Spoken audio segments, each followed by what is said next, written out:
Researching rabbit diets is a rabbit hole I've gone down way too many times, so I can completely understand why so many new owners feel confused about how to feed their rabbits a healthy diet. So today we are going to be talking about pellets because as more and more owners are switching over to pellet-free diets, you may start wondering whether you should as well. The first thing I need to say is that rabbits can still be perfectly happy and healthy with or without pellets. So it's really up to you and more importantly, your rabbit vet to decide what is going to be the most appropriate diet for your own rabbits. So what's the problem with pellets and why are people going pellet free? Basically, there's a bunch of claims, some of which have an element of truth to them and some are pushing it a little bit in my opinion, and I'll get into that in a moment. So the first claim is that pellets are unhealthy, and yes, that is true. When it comes to low quality pellets, they're not good for your rabbit at all, but small amounts of good quality pellets can still be beneficial to your rabbit. The second one is that pellets are unnatural and wild rabbits don't eat them, so why should our pet rabbits eat them?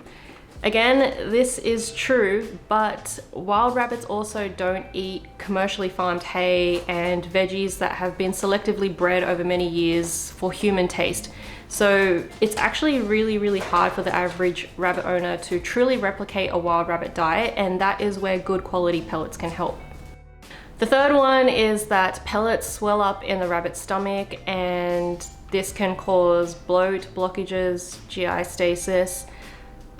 I can't find any substantial evidence of that actually being true. One of the experiments that I came across was they put some pellets in a little dish of water and then you see the pellets get all swollen because they've absorbed the water.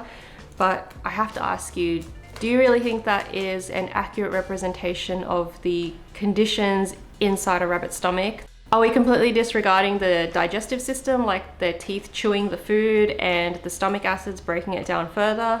So until I see some real credible evidence from a reputable source, I'm gonna have to say that one sounds pretty false to me. I think now is a good time to remind you that I'm not against pellet-free diets. I think they are perfectly fine when done appropriately. I'm just trying to provide a balanced perspective on pellets versus pellet-free diets.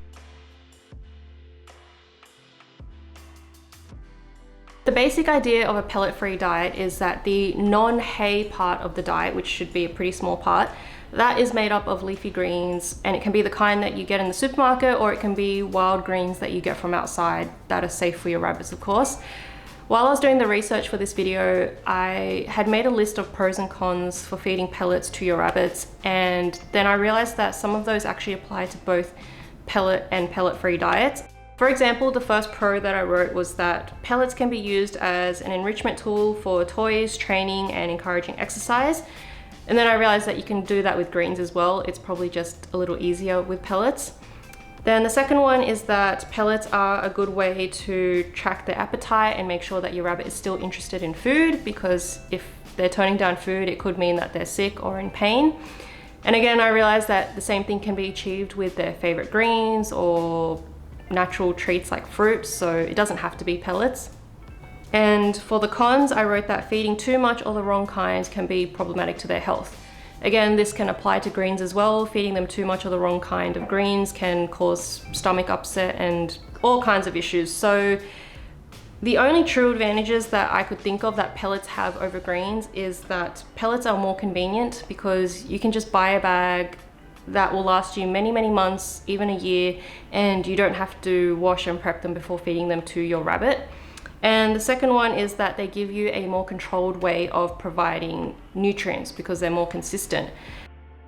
I was going to say that one of the advantages of the pellet-free diet is that you know exactly what your rabbit is eating, because when I was researching pellets and their ingredients, I realized I didn't actually know what a lot of that stuff was, so I was trying to look up every type of ingredient. I even contacted Oxbow and Burgess to ask them about the ingredients and why they put them in there.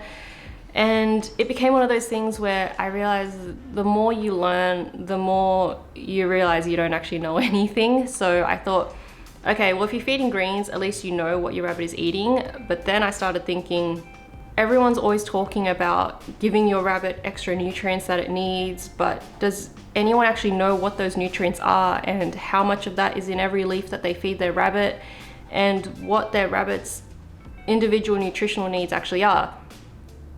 So it was at this point I realized I've gone too far. Rabbits have a cecum. They literally make their own nutrient-packed poop packets and eat them straight from their bum and get exactly what they need. So I decided I don't need to go any deeper. That was enough.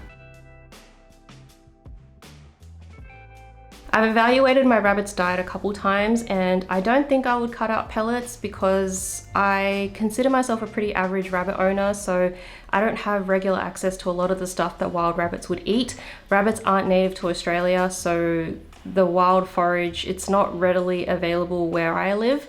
I think if I were to attempt the pellet-free diet, I would really struggle to properly cover all of their nutritional needs. So the small amount of pellets just gives me some peace of mind that they are getting the vitamins and minerals that is recommended by vets and backed by some research. I've tried a few different brands of pellets and my rabbits really do well on the Oxbow and Burgess ones. And as I mentioned before, I think they are a great enrichment tool. So that is why we haven't gone pellet free. If you do decide that you want to feed your rabbit pellets, there is a right way to do it. So 3 things. Number 1, you have to start with a good quality pellet because getting cheap or low quality pellets can do more harm than good.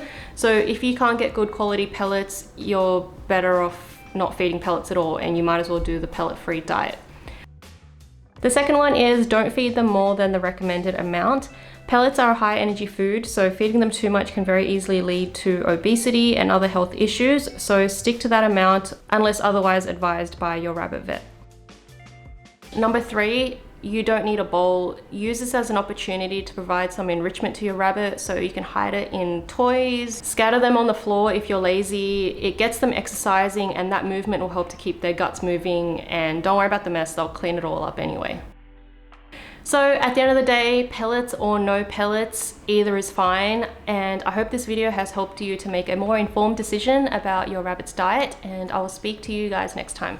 Bye!